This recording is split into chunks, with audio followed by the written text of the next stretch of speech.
بسم اللہ الرحمن الرحیم۔ باب اول، بعثت محمدی صلی اللہ علیہ وسلم سے پہلے چھٹی صدی مسیح کی دنیا۔ چھٹی صدی مسیح بلا اختلاف تاریخ انسانی کا تاریک ترین و پست ترین دور تھا۔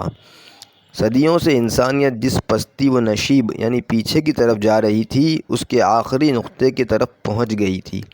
روئے زمین پر اس وقت کوئی ایسی طاقت نہ تھی جو گرتی ہوئی انسانیت کا ہاتھ پکڑ سکے اور ہلاکت کی غار میں اس کو گرنے سے روک سکے۔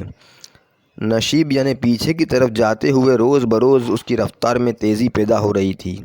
انسان اس صدی میں خدا فراموش ہو کر یعنی اللہ کو بھول کر کامل طور پر خود فراموش یعنی خود کو بھول چکا تھا۔ وہ اپنے انجام سے بالکل بے فکر اور بے خبر اور برے بھلے کی تمیز سے قطعاً محروم ہو چکا تھا۔ پیغمبروں کی دعوت کی آواز عرصہ ہوا دب چکی تھی۔ جن چراغوں کو یہ حضرات روشن کر گئے تھے، وہ ہواؤں کے طوفان میں یا تو بجھ چکے تھے یا اس گھٹا ٹوپ اندھیرے میں اس طرح ٹمٹما رہے تھے جن سے صرف چند خدا شناس دل روشن تھے، یعنی کچھ اللہ کو پہچاننے والے تھے، جو شہروں کو چھوڑ کر چند پورے گھروں میں بھی اجالا نہیں کر سکتے تھے۔ دیندار اشخاص دین کی امانت کو اپنے سینے سے لگائے ہوئے زندگی کے میدان سے کنارہ کش ہو کر دیر و کلیسا اور صحراؤں کی تنہائیوں میں پناہ گزین ہو گئے تھے، یعنی سوسائٹیز معاشرے سے دور ہو گئے تھے اور زندگی کی کشمکش، اس کے مطالبات، اس کی خشک و تلخ حقیقتوں سے دامن بچا کر دین و سیاست اور روحانیت و مادیت کے معرکے میں شکست کھا کر اپنے فرائض قیادت سے یعنی لیڈرشپ سے سبق دوش ہو گئے تھے۔ اور جو زندگی کے اس طوفان میں باقی رہ گئے تھے، انہوں نے بادشاہوں اور اہل دنیا سے ساز باز کر لی تھی اور ان کی ناجائز خواہشات اور ظالمانہ نظام سلطنت و معیشت میں ان کے دست راست یعنی ان کے ہاتھے بنے ہوئے تھے اور باطل طریقے پر لوگوں کا مال کھانے اور ان کی قوت و دولت سے ناجائز فائدہ اٹھانے میں ان کے شریک و سہیم بن گئے تھے۔ رومی اور ایرانی اس وقت مغرب و مشرق کی زعامت اور دنیا کی قیادت کے اجارہ دار بنے ہوئے تھے، یعنی صرف وہی لوگ لیڈر تھے۔ وہ دنیا کے لیے کوئی اچھا نمونہ ہونے کی بجائے ہر قسم کی خرابی اور فساد کے علمبردار و ذمہ دار تھے۔ مختلف اجتماعی اور اخلاقی امراض کا عرصے سے یہ قوم آشیانہ بنی ہوئی تھی۔ ان کے افراد تعیش و تکلفات کی زندگی اور مصنوعی تمدن کے سمندر میں سرتاپا غرق تھے۔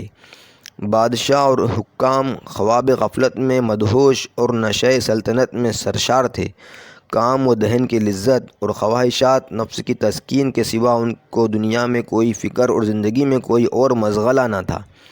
زندگی کے ہوش اور لذت کی حرص اتنی بڑھ گئی تھی کہ ان کو کسی طرح سیری نہیں ہوتی تھی، یعنی صبر نہیں آتا تھا۔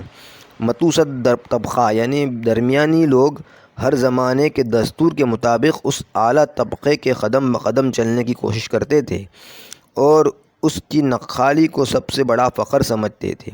باقی رہے عوام تو وہ زندگی کے بوجھ اور حکومت کے مطالبات اور محصولات یعنی ٹیکس کے بار میں ایسے دبے ہوئے اور غلامی اور قانون کے زنجیروں اور بیڑیوں میں ایسے جکڑے ہوئے تھے کہ ان کی زندگی جانوروں اور چوپایوں سے ذرا مختلف نہ تھی۔ دوسروں کی راحت کے لیے محنت کرنے اور دوسروں کے عیش و عشرت کے لیے بے زبان جانوروں کی طرح ہر وقت جتے رہنے اور جانوروں کی طرح اپنا پیٹ بھر لینے کے سوا ان کا کوئی حصہ نہ تھا۔